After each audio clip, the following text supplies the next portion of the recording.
السلام عليكم ورحمة الله. معانا النهاردة حاجة بيبحث عنها جميع الناس، وكتير من الناس مش عارفين يجيبوها منين.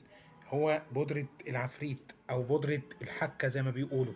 البودرة دي اللي معانا النهاردة هي البودرة الأصلية، اللي للناس اللي بتدور على البودرة الأصلية بتاعت بودرة العفريت.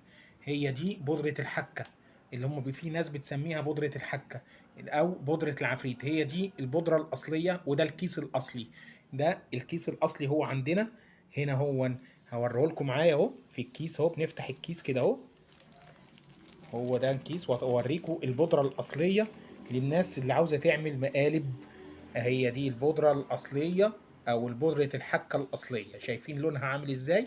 شايفين البودره عامله ازاي؟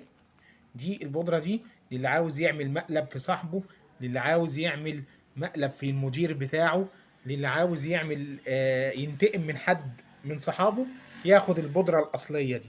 البودرة الأصلية دي عندنا احنا اللي بنصنعها. واللي عاوز البودرة دي 012 8655 0184. شكرا.